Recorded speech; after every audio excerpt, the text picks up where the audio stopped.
Hello everyone. So இந்த video யாருக்கான பதிவு அப்படின்னா, கரண்ட்டில் +2 படிச்சுட்டு இருக்கக்கூடிய ஸ்டூடெண்ட்ஸ்க்கான ஒரு பதிவு தான் இது. சார், நான் இப்போ வந்து பார்த்தீங்கன்னா +2 படிச்சுட்டு இருக்கேன். நான் ஃபர்தராக வந்து நீட் எக்ஸாம் வந்து பார்த்தீங்கன்னா இந்த இயர் எழுதலான்னு இருக்கேன். என்னால் வந்து பார்த்தீங்கன்னா இந்த நீட் எக்ஸாமை கிராக் பண்ண முடியுமா, ஸோ மேக்ஸிமம் மார்க்கை ஸ்கோர் பண்ண முடியுமா அப்படிங்கிறத பற்றி தான் இப்போ நம்ம பார்க்க போகிறோம். அப்போது ஜென்ரலாக வந்து பார்த்தீங்கன்னா நான் நீட் எக்ஸாம் எழுதணும் அப்படின்னா எனக்கு கண்டிப்பாக என்ன விஷயங்கள்லாம் வந்து பார்த்தீங்கன்னா அதுக்கு முன்னாடி தெரிஞ்சிருக்கணும் அப்படின்னா, நீட் எக்ஸாம் அப்படிங்கிறது இது வந்து ஒரு மெடிக்கல் காலேஜில் ஜாயின் பண்ணுறதுக்கான ஒரு எக்ஸாம் அப்படிங்கிறது எல்லாருக்குமே தெரியும். ஸோ இதை யார் கண்டக்ட் பண்ணுறாங்க அப்படின்னா, நேஷ்னல் மெடிக்கல் கவுன்சில் தான் வந்து பார்த்தீங்கன்னா இந்த நமக்கான அந்த நீட் போர்ஷனை வந்து ஃப்ரேம் பண்ணி NTA வந்து பார்த்தீங்கன்னா அந்த போர்ஷன்ஸ் கொடுத்து அவங்க வந்து NTA தான் என்ன பண்ணுறாங்க அப்படின்னா இந்த நீட் எக்ஸாம் என்ன பண்ணுறாங்க, நமக்கு கண்டக்ட் பண்ணுறாங்க. இப்போ இதில் வந்து ஸ்டேட் கோட்டா, சென்ட்ரல் கோட்டா, நம்ம எடுக்கக்கூடிய மார்க்கை பொறுத்து நமக்கு கிடைக்கிறதுக்கான வாய்ப்புகள் இருக்குது. ஸோ அப்படி இருந்தாலும் இப்போ நான் வந்து பார்த்திங்கன்னா கண்டிப்பாக வந்து ஒரு நல்ல மெடிக்கல் காலேஜில் ஜாயின் பண்ணணும். இப்போ ஆனால் நான் +2 படிச்சுட்டு இருக்கேன். இப்போ நான் +2 முடித்தோடனே எனக்கு வந்து ஒரு 40 days ஒரு 42 days தான் வந்து பார்த்தீங்கன்னா நீட்டுக்கும் இந்த நான் படிக்கிறதுக்கான டியூரேஷன் வந்து இருக்குது. இப்போ May 5 நான் வந்து பார்த்தீங்கன்னா எக்ஸாம் எழுத போகிறோம் அப்படின்னா இந்த 40 or 42 days என்னால் ஒரு நல்ல மார்க் ஸ்கோர் பண்ண முடியுமா அப்படிங்கிற ஒரு டவுட் இருக்கும். அப்போது என்ன மாதிரியான ஐடியாலஜி நம்ம ஃபாலோ பண்ணணும் அப்படின்னா ஈஸியாக வந்து பார்த்தீங்கன்னா இந்த நீட் 2024 ஸோ ஒரு மேக்ஸிமம் அப்படின்னு இல்லாமல் ஓரளவுக்காச்சும் ஒரு மினிமம் மார்க்காச்சும் நம்மளால் ஸ்கோர் பண்ண முடியும் அப்படிங்கிறதான் பார்க்க போகிறோம். ஸோ அப்போ ஜென்ரலாக இப்போ நீட் 2024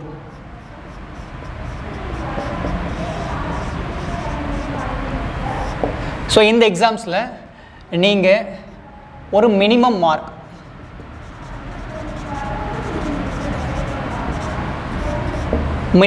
எப்படி வாங்கலாம்? ஸோ மினிமம் மார்க் வாங்கணும் அப்படின்னா ஃபஸ்ட்டு நம்ம வந்து பார்த்தீங்கன்னா சிலபஸ் என்னங்கிறது ஃபஸ்ட்டு தெரிஞ்சுக்க போகிறோம். ஏன்னா இப்போ நீங்கள் ஸ்டேட் போர்டில் படிச்சுட்டு இருக்கலாம், இல்லை CBSEஸில் படிச்சுட்டு இருக்கலாம், இல்லை அதர் போர்ட்ஸ் வந்து பார்த்தீங்கன்னா நீங்கள் படிச்சுட்டு இருக்கலாம். நீங்கள் படிச்சுட்டு இருக்கும்போது உங்களுக்கு நீட் சிலபஸும் நீங்கள் படிச்சுட்டு இருக்கக்கூடிய சிலபஸும் கண்டிப்பாக எப்படி இருக்கும் அப்படின்னா டிஃப்ரெண்ட்டாக இருக்கும். ஸோ அப்படி இருக்கும்போது இதில் என்ன டிஃப்ரெண்ட் அப்படின்னா, இப்போ நமக்கு வந்து பார்த்தீங்கன்னா நம்ம ஒரு சில லெசன் படிச்சுட்டு இருப்போம், அதே லெசன் இதில் இருக்கலாம், பட் அதில் இருக்கக்கூடிய கண்டென்ட் மாறலாம், ஒன்று அதிகமாக இருக்கலாம், இல்லை கம்மியாக இருக்கலாம். ஸோ இருந்தாலும் நீட் சிலபஸை பற்றி நமக்கு வந்து பார்த்தீங்கன்னா கண்டிப்பாக ஒரு புரிதல் இந்த இடத்துல இருக்கணும். அப்போது நமக்கு நீட் சிலபஸ் அப்படிங்கும்போது பயாலஜி, கெமிஸ்ட்ரி, ஃபிசிக்ஸ் இதை மூணையும் தான் ஃப்ரேம் பண்ணி நமக்கு என்ன கொடுத்துருக்காங்கன்னா நீட் சிலபஸ் கொடுத்துருக்காங்க. அப்போ என்ன ஃபஸ்ட் நமக்கு தெரியணும் அப்படின்னா சிலபஸ் பற்றியான ஒரு ஐடியா இருக்கணும். சிலபஸ் அப்படிங்கும்போது என்ன பாசிபிள் இருக்குது அப்படின்னா, இப்போ நமக்கு NMC 2024 நமக்கு சிலபஸ் ஃப்ரேம் பண்ணியிருக்காங்க. எப்படி ஃப்ரேம் பண்ணியிருக்காங்க அப்படின்னா, பயாலஜியில்,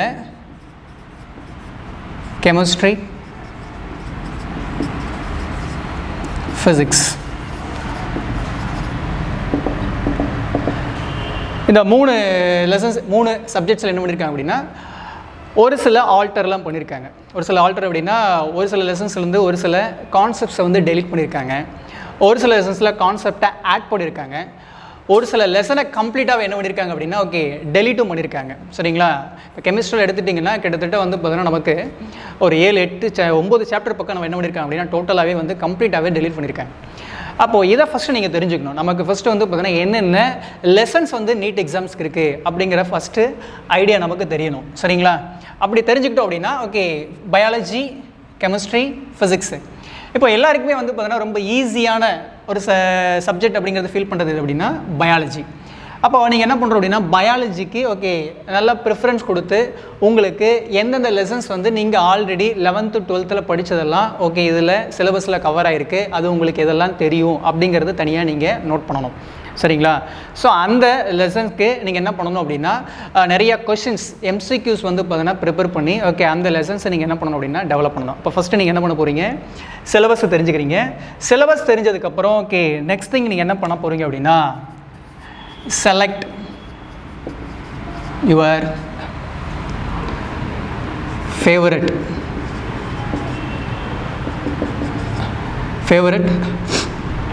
lessons. சரிங்களா? இப்போ என்ன பண்ண போகிறீங்க, பயாலஜி, கெமிஸ்ட்ரி, ஃபிசிக்ஸில் என்ன பண்ணுறீங்க, என்னென்ன லெசன்ஸ் இருக்குங்கிறது ஃபஸ்ட்டு தெரிஞ்சுக்கிறீங்க. அதுக்கப்புறம் அதில் உங்களுக்கு எது ஃபேவரட்டாக இருக்குது அப்படிங்கிற லெசன்ஸை வந்து நீங்கள் என்ன பண்ணிக்கணும், நெக்ஸ்ட்டாக நீங்கள் சூஸ் பண்ணிக்கணும்.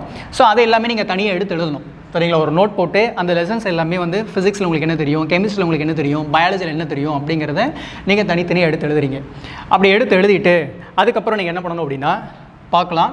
நெக்ஸ்ட்டு ப்ரீவியஸாக, சரிங்களா, நீங்கள் உங்களுடைய ஃபேவரட் லெசன் சொல்லியிருக்கீங்க இல்லையா, அந்த ஃபேவரட் லெசன்ஸில் ப்ரீவியஸ்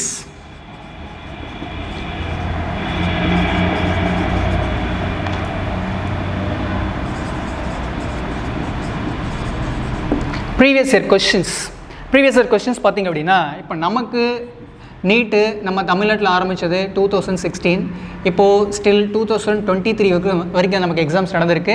இப்போ அடுத்ததாக வந்து பார்த்தீங்கன்னா 2024 இப்போ நம்ம எக்ஸாம் எழுத போகிறோம், சரிங்களா? 2024 அப்போது 2016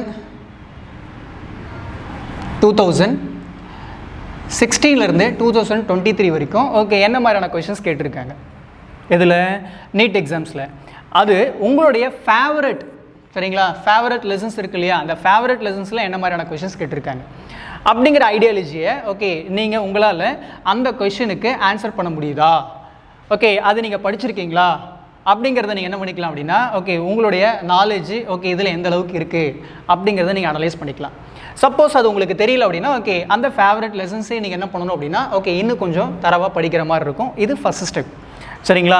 அப்போ என்ன பண்ணணும், ஃபஸ்ட்டு சிலபஸை சூஸ் பண்ணுறீங்க, சிலபஸில் என்னென்ன இருக்குங்கிறத தெரிஞ்சுக்கிறீங்க. அடுத்ததை நீங்கள் பண்ண வேண்டியது என்ன அப்படின்னா செலக்ட் ஒரு ஃபேவரட் லெசன்ஸ். இந்த சிலபஸ்லேருந்து நீங்கள் 11th 12th படித்ததில் எந்த லெசன் வந்துருக்கு, அதை நீங்கள் எந்த அளவுக்கு படிச்சிருக்கீங்க, அந்த லெசன்ஸை வந்து பார்த்தீங்கன்னா ஓகே செலக்ட் பண்ணிக்கோங்க. அதுக்கப்புறம் ப்ரீவியஸ் இயர் கொஷின்ஸ் இருக்குது இல்லைங்களா, 2016 2023 வரைக்கும் நீட் எக்ஸாமில் ஓகே என்ன மாதிரியான கொஷின்ஸ் உங்களுடைய ஃபேவரட் சப்ஜெக்ட்ஸ்லேருந்து, அதாவது லெசன்ஸ் ப்ளஸ் சப்ஜெக்ட்ஸ்லேருந்து கேட்டிருக்காங்களோ அதை எல்லாத்தையும் வந்து பார்த்தீங்கன்னா அனலைஸ் பண்ணுறீங்க, சரிங்களா? இந்த புரிதல் உங்களுக்கு கண்டிப்பாக இருக்கணும். சரி சார், அப்போ நான் இதை 3 பண்ணிட்டேன். இப்போ எனக்கு என்ன ஆயிடுச்சுன்னா நான் அந்த ஃபேவரட் லெசன் எடுத்துட்டேன், அதில் நான் வந்து பார்த்தீங்கன்னா ஸ்டடி பண்ணினேன், இந்த மாதிரி கொஷின்ஸில் கேட்டிருக்காங்க, நான் தெரியாதுன்னு தெரிஞ்சுக்கிட்டேன். இது ஃபஸ்ட் ஸ்டெப். இதை நீங்கள் கம்ப்ளீட் பண்ணிட்டீங்க. இது 11th 12th ஓகே இந்த சிலபஸில் உங்களுக்கு என்னெல்லாம் தெரியுமோ அது வந்து பார்த்தீங்கன்னா ஓகே 4 லெசனாக இருக்கட்டும் 5 லெசனாக இருக்கட்டும், உங்களுக்கு எத்தனை லெசன் தெரியுதோ அதை கம்ப்ளீட்டாக நீங்கள் முடிச்சதுக்கப்புறம் ஓகே அடுத்த கட்டமாக நீங்கள் என்ன பண்ணலாம் அப்படின்னா நெக்ஸ்ட்டு ரிமைனிங் லெசன்ஸ் இருக்கு இல்லைங்களா, உங்கள் ஃபேவரட் லெசன்ஸ் போக ரிமைனிங் லெசன்ஸ், இந்த ரிமைனிங் லெசன்ஸ்லேருந்து ஒரு பர்டிகுலர் லெசன்ஸை நீங்கள் சூஸ் பண்ணணும், சரியா? சார் எனக்கு இருக்கிறது இந்த 40 or 42 days தான் இருக்குது, ஸோ என்னால் வந்து ஹோலாக எல்லாத்தையுமே படிக்க முடியுமா அப்படிங்கிறது வந்து பார்த்தீங்கன்னா கொஷின் மார்க் தான். என்னால் ஹோலாக படிக்க முடியலனா கூட ஓகே என்னால் என்ன பண்ண முடியும் அப்படின்னா என்னால் முடிஞ்ச வரைக்கும் ஓகே ஒரு பர்டிகுலர் லெசன்ஸ் என்னால் செலக்ட் பண்ணி படிக்க முடியும். அப்படி பண்ணும்போது நம்மளால் என்ன பண்ண முடியும் அப்படின்னா ஒரு மினிமம் மார்க் நம்மளால் ஸ்கோர் பண்ண முடியும். நான் எல்லாத்தையுமே கம்ப்ளீட்டாக படிச்சுட்டு என்னால் வந்து பார்த்தீங்கன்னா ஓகே அந்த கான்செப்டை ஞாபகம் வச்சுக்க முடியல, இந்த கான்செப்டை ஞாபகம் வச்சுக்க முடியல, இது படித்தா அது மறந்து போகுது, அதை படித்தா இது மறந்து போகுது, ஓகே இந்த கொஷின்ஸ் வந்து பார்த்தீங்கன்னா ஓகே நான் இப்போ தான் வந்து ப்ராக்டிஸ் பண்ணிட்டு வந்தேன், அடுத்தது பார்த்தா மறுபடியும் அந்த கொஷின் மறந்து போச்சு, இதுக்கான ஃபார்முலா என்னன்னு எனக்கு தெரியாமல் போச்சு அப்படிங்கிற மாதிரியான குழப்பங்கள் எதுவும் வேண்டாம், சரிங்களா? இது நார்மலாகவே ஸ்டூடெண்ட்ஸ்க்கு இருக்கக்கூடிய ஒரு ப்ராப்ளம் தான், சரிங்களா? அதாவது என்னென்னா நம்ம கரெக்டாக ஓகே இப்படி தான் பண்ணணும்னு சொல்லிட்டு பிளான் பண்ணி படித்தோம் அப்படின்னா கண்டிப்பாக வந்து பார்த்தீங்கன்னா ஓகே என்னென்னா ரொம்ப லோயஸ்ட் மார்க் எடுக்காமல் ஓரளவுக்கு நம்மளால் என்ன பண்ண முடியும் அப்படின்னா ஒரு மினிமம் மார்க் நம்மளால் ஸ்கோர் பண்ண முடியும். இன்னும் நல்லா வந்து பார்த்தீங்கன்னா ஓகே எஃபர்ட் போட்டோம் அப்படின்னா கண்டிப்பாக நம்மளால் மேக்ஸிமம் மார்க்கும் நம்மளால் வாங்குறதுக்கான வாய்ப்புகள் இந்த 40 to 42 டேஸில் கண்டிப்பாக பாசிபிலிட்டிஸ் இருக்குது, சரிங்களா? அப்போது நீங்கள் அடுத்ததை என்ன பண்ணணும் அப்படின்னா ரிமைனிங் லெசன்ஸில் நீங்கள் என்ன பண்ணணும் அப்படின்னா ஒரு பர்டிகுலர் லெசன்ஸை நீங்கள் சூஸ் பண்ணணும். அதில் உங்களுக்கு படித்தா இப்போது ஈஸியாக புரியும், அது உங்களால் வந்து பார்த்தீங்கன்னா ஓகே ஃபர்தராக அதிலே மார்க் வாங்க முடியும் அப்படின்னு சொல்லிட்டு உங்களுக்கு பிடிச்ச லெசன்ஸ் இருக்கு இல்லையா, அதை சூஸ் பண்ணுங்கள். அதை சூஸ் பண்ணிவிட்டு ஓகே அதில் ஓகே என்னெல்லாம் பாசிபிலிட்டிஸ் இருக்குது, ப்ரீவியஸ் இயரில் என்ன மாதிரியான கொஷின்ஸ் கேட்டிருக்காங்க, அதில் என்ன கண்டென்ட் இருக்குது, சரியா? அதை நீங்கள் என்ன பண்ணணும் தரவாக படிச்சுட்டு ஓகே அந்த பர்டிகுலர் போர்ஷன்ஸில் இருக்கக்கூடிய ப்ரீவியஸ் இயர் கொஷின்ஸையும் நீங்கள் ப்ராக்டிஸ் பண்ணணும். ஃபர்தராக வந்து பார்த்தீங்கன்னா ஓகே கொஷின்ஸும் நீங்கள் என்ன பண்ணணும் சில ரெஃபரன்ஸ் புக்கை வாங்கி ஓகே அதையும் நீங்கள் ப்ராக்டிஸ் பண்ணணும். ஸோ இப்படி பண்ணலாம். சரி சார், அப்போது ரிமைனிங் லெசன்ஸில் என்ன பண்ணிவிட்டு ஓகே சூஸ் பண்ணிவிட்டு அதையும் நீ ப்ரிப்பேர் பண்ணிட்டேன், சரிங்களா? நல்லா பார்த்துங்க, பயாலஜிலையும் உங்களுக்கு கண்டிப்பாக பயாலஜியை பொறுத்த வரைக்கும் முடிஞ்ச அளவுக்கு நீங்கள் என்ன பண்ணுறீங்க அப்படின்னா கம்ப்ளீட்டாக படிக்கிறதுக்கு ட்ரை பண்ணுங்கள். ஏன்னா இதில் டோட்டலாக வந்து பார்த்தீங்கன்னா உங்களுக்கு 360 மார்க்ஸ் இருக்குது. எவ்வளோ மார்க்ஸ் இருக்குது? 360 மார்க்ஸ் இருக்குது. கெமிஸ்ட்ரியை பொறுத்த வரைக்கும் ஓகே உங்களுக்கு பிடிச்ச லெசன்ஸை செலக்ட் பண்ணுங்கள், சரிங்களா? ஃபிசிக்ஸ்லேயுமே உங்களுக்கு பிடிச்ச லெசன்ஸ் என்ன பண்ணுறீங்க செலக்ட் பண்ணுங்கள், ஓகேவா? அப்படி செலக்ட் பண்ணும்போது இதில் வந்து பார்த்தீங்கன்னா ஓகே உங்களுக்கு ஓவராலாக 180 மார்க்ஸும் இதுலேயும் உங்களுக்கு ஓவராலாக 180 மார்க்ஸ் இருக்குது. இப்போ நீங்கள் முடிஞ்ச அளவுக்கு பயாலஜி கண்டிப்பாக வந்து பார்த்தீங்கன்னா உங்களால் பண்ண முடியும். நீங்கள் ஆல்ரெடி படிச்சிருப்பீங்க. ஓகே, தியரியாக இருக்குது, ப்ரீவியஸ் இயர் கொஷின் பாருங்கள். ஓகே, நீங்கள் படிக்கக்கூடிய அந்த கண்டென்ட்டில் என்ன மாதிரியான கொஷின்ஸ் கேட்டிருக்காங்க அதை நீங்கள் புரிஞ்சுக்குங்க. புரிஞ்சுட்டு ட்ரை பண்ணிங்க அப்படின்னா கண்டிப்பாக உங்களால் வந்து 300+ இந்த 40 டேஸ்லேயே வாங்குறதுக்கான வாய்ப்புகள் இருக்குது. எதில் அப்படின்னா பயாலஜியில். சரிங்களா? இதே நீங்கள் வந்து கெமிஸ்ட்ரியில் செலக்ட் பண்ணி படிக்கிறீங்க. கெமிஸ்ட்ரியை பொறுத்த வரைக்கும் நமக்கு டோட்டலாக வந்து பார்த்தீங்கன்னா 22 லெசன்ஸ் இருக்குது. இதில் நீங்கள் செலக்ட் பண்ணி படிக்கும்போது கண்டிப்பாக உங்களால் என்ன பண்ண முடியும் அப்படின்னா ஒரு 100+. சரிங்களா? 100+ நான் சொல்கிறேன். அது 110 இருக்கலாம், 120 இருக்கலாம், 130 இருக்கலாம், 140 இருக்கலாம். நீங்கள் போடுற எஃபர்ட்டை பொறுத்து இருக்குது. சரிங்களா? அப்போ 100+ கண்டிப்பாக வாங்க முடியும். அதே போல் தான் ஃபிசிக்ஸ்லேயும் உங்களால் கண்டிப்பாக என்ன பண்ண முடியும், 100+ வாங்க முடியும். ஸோ இப்படி நீங்கள் பண்ணும்போது ஓவராலாக கண்டிப்பாக உங்களால் என்ன பண்ண முடியும் அப்படின்னா 500+ வாங்குறதுக்கான பாசிபிலிட்டிஸ் நிறையா இருக்குது. சரிங்களா? இதை நீங்கள் கரெக்டாக உங்களுக்கு என்னெல்லாம் தெரியும், எதுலெல்லாம் உங்களுக்கு இன்ட்ரெஸ்ட் இருக்குது, எதை படித்தா உங்களால் ஈஸியாக அண்டர்ஸ்டாண்ட் பண்ண முடியும் அப்படின்னு சொல்லிட்டு நீங்கள் லெசன்ஸை சூஸ் பண்ணி அதை மட்டுமே திரும்ப திரும்ப நீங்கள் தரவு பண்ணும்போது கண்டிப்பாக உங்களுக்கு பாசிபிலிட்டிஸ் இருக்குது. இப்போது நீங்கள் டே 1லேருந்து ஓகே அதே போல் வந்து டே எண்டு வரைக்கும் என்ன பண்ணிக்கணும் அப்படின்னா நீங்கள் இந்த பர்டிகுலர் லெசன்ஸ் நீங்கள் ஆல்ரெடி லெசன்ஸ்லாம் ஃப்ரேம் பண்ணி செலக்ட் பண்ணி வச்சுக்கிறீங்க. இதுக்கான பிளான் போட்டுக்கணும். நீங்கள் பிளான் போட்டுட்டு நீங்கள் படிக்கும்போது கண்டிப்பாக உங்களால் என்ன பண்ண முடியும் அப்படின்னா ஓகே டெஃபினட்டாக நல்லா பார்த்துக்குங்க.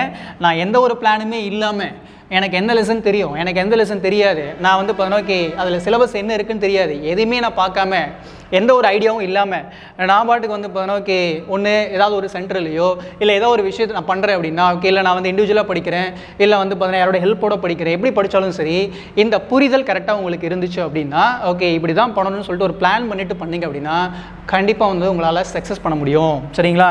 அப்போது ரொம்ப இம்பார்ட்டண்ட் என்ன அப்படின்னா நான் எந்த ஒரு விஷயத்தை பண்ணும்போதும் ஓகே அதுக்கான ப்ராப்பர் ஸ்கெடியூல்.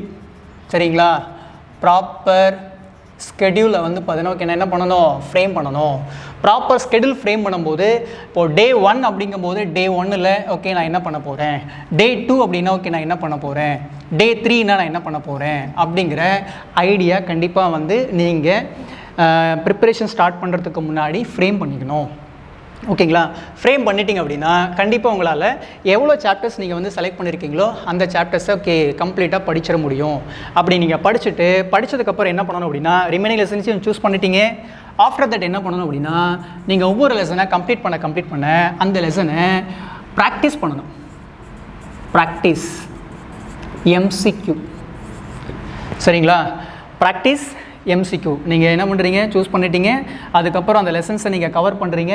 கவர் பண்ணதுக்கப்புறம் ஒவ்வொரு லெசனும் முடிக்க நீங்கள் என்ன பண்ணணும் அப்படின்னா அந்த லெசன்ஸில் number of questions okay MCQs நிறைய என்ன பண்ணணும் அப்படின்னா நீங்கள் சால்வ் பண்ணி பார்க்கணும். சரிங்களா? ஓனாக நீங்கள் டெஸ்ட் எழுதி பார்க்கணும். சரி, அதுக்கு நிறைய ரெஃபரன்ஸ் மெட்டீரியல்ஸ் இருக்குது. அதை நீங்கள் யூஸ் பண்ணி படிக்கும்போது ஓகே ப்ராக்டிஸ் பண்ணும்போது கண்டிப்பாக வந்து பார்த்தீங்கன்னா நிறைய விஷயங்கள் அந்த இடத்துல தெரிஞ்சுக்கலாம். சரிங்களா? இது நான் சொல்கிறது எல்லாமே நீங்கள் செலக்ட் பண்ணக்கூடிய அந்த பர்டிகுலர் லெசன் தான். இப்போ ஃபார் எக்ஸாம்பிள் கெமிஸ்ட்ரி எடுத்துட்டிங்க அப்படின்னா ஓகே என்ன பாசிபிள் இருக்குது, ஆர்கானிக் இருக்குது, இன்ஆர்கானிக் இருக்குது, ஃபிசிக்கல் இருக்குது. இப்போ நான் ஜென்ரலாக என்ன சொல்லுவேன் அப்படின்னா ஆர்கானிக்குங்கிறது ஓகே இன்ஆர்கானிக் ஃபிசிக்கலை கம்பேர் பண்ணும்போது ஓகே ரொம்ப ஈஸி. அப்போ அதில் ஒரு 7 லெசன் இருக்குது. அப்போ அந்த 7 லெசனுமே நீங்கள் என்ன பண்ணிக்கலாம், சூஸ் பண்ணிக்கலாம். சரிங்களா? இப்போ இன்ஆர்கானிக் எடுத்துட்டோம் அப்படின்னா ஓகே என்ன பாசிபிள் இருக்குன்னா அதில் ஒரு 6 லெசன் இருக்குது. சரிங்களா? ஸோ அந்த இன்ஆர்கானிக் போர்ஷன்லேயும் வந்து பார்த்தீங்கன்னா ஓகே டெலிட்லாம் போக ஓரளவுக்கு உங்களுக்கு ஈஸியான சாப்டர்ஸ் அதில் இருக்குது. அதுவுமே நீங்கள் சூஸ் பண்ண முடியும். அப்போ நீங்கள் ஃபஸ்ட்டு ப்ரைமரியாக வந்து பார்த்தீங்கன்னா இந்த 13 லெசனை நீங்கள் நல்லா படிச்சுட்டு இதை நல்லா கவர் பண்ணதுக்கப்புறம் உங்களுக்கு டைம் இருந்துச்சு அப்படின்னா நீங்கள் ஃபிசிக்கல் கெமிஸ்ட்ரி கூட போகலாம். ஸோ இது வந்து பார்த்தீங்கன்னா ஓகே என்னோட ஐடியாலஜியில் நான் சொல்லக்கூடிய ஒரு பிளானாக இருக்குது. பட் உங்களுக்கு ஃபிசிக்கலில் கூட பிடிக்க இன்ட்ரெஸ்ட் இருக்கும். நீங்கள் அப்போ அந்த லெசன்ஸ் வந்து நல்லா இன்ட்ரெஸ்ட்டாக இருந்ததுன்னா ஓகே அதுலேருந்து லெசனை சூஸ் பண்ணிக்கிங்க. சரிங்களா? ஸோ இப்போ ஒவ்வொருடைய இன்ட்ரெஸ்ட்டை பொறுத்து வந்து பார்த்தீங்கன்னா ஓகே அந்த பிரான்ச்சஸ் மாறும், லெசன்ஸ் மாறும். அப்படி இருக்கும்போது நீங்கள் அதுக்கு தகுந்த மாதிரி லெசன்ஸ் எல்லாம் ஃப்ரேம் பண்ணிவிட்டு நீங்கள் பிளான் பண்ணி டே 1லேருந்து டே எண்டு வரைக்கும் பிளான் பண்ணி பண்ணிங்க அப்படின்னா கண்டிப்பாக உங்களால் பயாலஜியில் 360க்கு 300+ம், கெமிஸ்ட்ரியில் 180க்கு ஓகே 100+ம், அதே போல் ஃபிசிக்ஸில் ஓகே 180க்கு 100+ம் உங்களால் வாங்க முடியும். இந்த 40 டேஸ்லேயே கண்டிப்பாக என்ன பண்ண முடியும், 40 டேஸ்லேயே என்னால் ஓகே ஒரு நல்ல மார்க்கை ஸ்கோர் பண்ணதுக்கான பாசிபிலிட்டிஸ் இருக்குது. ஸோ வித்தவுட் பிளான், சரிங்களா, வித்தவுட் பிளான் நீங்கள் பிளான் வந்து ப்ராப்பராக பண்ணாமல் பண்ணும்போது உங்களுக்கு என்னென்ன நெகட்டிவ்லாம் பாசிபிலிட்டிஸ் இருக்குது அப்படின்னா ஃபஸ்ட்டு நெகட்டிவே உங்களுக்கு நெகட்டிவ் மார்க் வரும். சரிங்களா? நெகட்டிவ் மார்க்ஸ் வந்து நிறையா வரதுக்கு சான்சஸ் இருக்குது. நீங்கள் எக்ஸாம்ஸ் எழுதும்போது உங்களுக்கு இந்த கொஷனில் வந்து என்ன ஆன்சருங்கிற ஐடியா வந்து பார்த்தீங்கன்னா ஓகே கண்டிப்பாக இருக்காது. இது எப்போ அப்படின்னா நான் ப்ராப்பராக பிளான் பண்ணாமல் போனோம் அப்படின்னா என்னென்ன பாசிபிலிட்டிஸ் இருக்குது, எனக்கு அந்த கொஷனை வந்து பார்த்தீங்கன்னா ஓகே சரியாக புரிஞ்சிக்க முடியாது, அதில் ப்ராப்பராக ஆன்சர் பண்ண முடியாது. நான் ஏதாவது ஒரு ஆன்சரை வந்து பார்த்தீங்கன்னா என்ன பண்ணிவிடுவேன், அந்த இடத்துல ஷேடோ பண்ணிட்டு வந்துடுவேன். அப்போ கண்டிப்பாக எனக்கு நெகட்டிவ் மார்க்ஸ் வரும். அதுக்கப்புறம் என்ன பாசிபிள் இருக்குது அப்படின்னா, ஓகே எனக்கு அந்த இடத்துல எக்ஸாம் ஃபியர் இருக்கும். சரிங்களா? எக்ஸாம் ஃபியருங்கும்போது எக்ஸாம் ஃபியர் வந்துருச்சு அப்படின்னாவே ஆட்டோமேட்டிக்காக என்ன ஆகிடும் அப்படின்னா, என்னால் ப்ராப்பராக தெரிஞ்ச கொஷின் கூட என்ன பண்ண முடியாது, ஆன்சர் பண்ண முடியாது. சரிங்களா? அதுக்கப்புறம் என்ன பாசிபிலிட்டிஸ் இருக்குது அப்படின்னா, டைம் மேனேஜ்மெண்ட் பண்ண முடியாது. சரிங்களா? ஏன்னா ஒரு கொஷினுக்கு ஓகே என்ன பண்ணி சொல்லியிருக்காங்க, 1 நிமிஷம் சொல்லியிருக்காங்க. என்னால் 1 நிமிஷம் வந்து கொடுக்க முடியுமா அந்த இடத்துல? நான் ப்ராப்பராக வந்து பிளான் பண்ணி படிச்சுட்டு போகும்போது எனக்கு எந்த கொஷின்லாம் தெரியுதோ அதை டக்குன்னு என்னால் என்ன பண்ண முடியும், ஈஸியாக டைம் மேனேஜ் பண்ண முடியும். அப்போ டைம் மேனேஜ் ப்ராப்பராக பண்ண முடியாது. சரிங்களா? அதுக்கப்புறம் இந்த ப்ராப்ளம்ஸ் எல்லாம் போடும்போது ஃபார்முலாஸை வந்து பார்த்தீங்கன்னா ஈஸியாக எடுத்து அந்த இடத்துல அப்ளை பண்ண முடியாது. ஸ்டேட்மெண்ட், அசஸ் அண்ட் ரீசன் கொஷின்ஸ்லாம் வந்து பார்த்தீங்கன்னா ஓகே ஈஸியாக உங்களால் அண்டர்ஸ்டாண்ட் பண்ண முடியாது. சரிங்களா? இந்த மாதிரியான பாசிபிலிட்டிஸ் எல்லாமே நான் ப்ராப்பராக பிளான் பண்ணாமல் போகும்போது கண்டிப்பாக ஓகே இதெல்லாம் நடக்கும். இது எல்லாமே எனக்கு நடக்கக்கூடிய நெகட்டிவ்ஸ். ஸோ இதனால் எனக்கு வந்து பார்த்தீங்கன்னா ஒரு மினிமம் மார்க் கூட ஸ்கோர் பண்ண முடியாமல் ஓகே நான் என்ன ஆகிடுவேன் அப்படின்னா, டோட்டலாக கண்டிப்பாக வந்து பார்த்தீங்கன்னா ஒரு 110 இல்லை ஒரு 120 இல்லை வந்து பார்த்தீங்கன்னா ஓகே 200 பிலோ இல்லை 250 பிலோ இந்த மார்க்கு தான் ஸ்கோர் பண்ணுறதுக்கான சான்சஸ் வந்து இங்கே இருக்குது. ஏன்னா எடுத்த ப்ளஸ் எல்லாமே எதில் போய்ட்டு நமக்கு நெகட்டிவில் போகிறதுக்கு வாய்ப்பு இருக்குது. அப்போ எல்லாமே பாசிட்டிவாக வரணும், அது ஒரு மினிமம் மார்க்காச்சும் வரணும். ஸோ இப்போ நான் சொன்னது போக நீங்கள் செலக்ட் பண்ணக்கூடிய லெசன்ஸ் வந்து பார்த்தீங்கன்னா ஓகே முடிச்சு அதுக்கப்புறம் ஃபர்தராக நீங்கள் வந்து பார்த்தீங்கன்னா எஃபர்ட் போடும்போது கண்டிப்பாக உங்களால் என்ன பண்ண முடியும் அப்படின்னா ஒரு 550, 560, 570, 580, 600 கூட வாங்குறதுக்கு வாய்ப்பு இருக்குது. சரிங்களா? ஸோ அதனால் வந்து பிளான் பண்ணி ப்ராப்பராக நீங்கள் பண்ணும்போது கண்டிப்பாக உங்களால் என்ன பண்ண அப்படின்னா இந்த 2024 நீட் எக்ஸாம்ஸில் நீங்கள் ஒரு +2 ஸ்டூடெண்ட்டாக இருந்தீங்க அப்படின்னா கண்டிப்பாக உங்களாலேயும் வந்து பார்த்தீங்கன்னா ஒரு 500+ மார்க் வாங்க முடியும். சரிங்களா? இதில் மேற்கொண்டு உங்களுக்கு வேறு ஏதாவது டவுட்ஸ் இருந்துச்சு அப்படின்னா நீங்கள் கமெண்ட் பாக்ஸில் ஓகே கமெண்ட் பண்ணுங்கள். உங்களுக்கு வேறு ஏதாவது வந்து பார்த்தீங்கன்னா ஓகே வேணும் அப்படின்னாலும் ஓகே அதை பற்றியான வீடியோஸும் நாங்கள் போடுறோம்.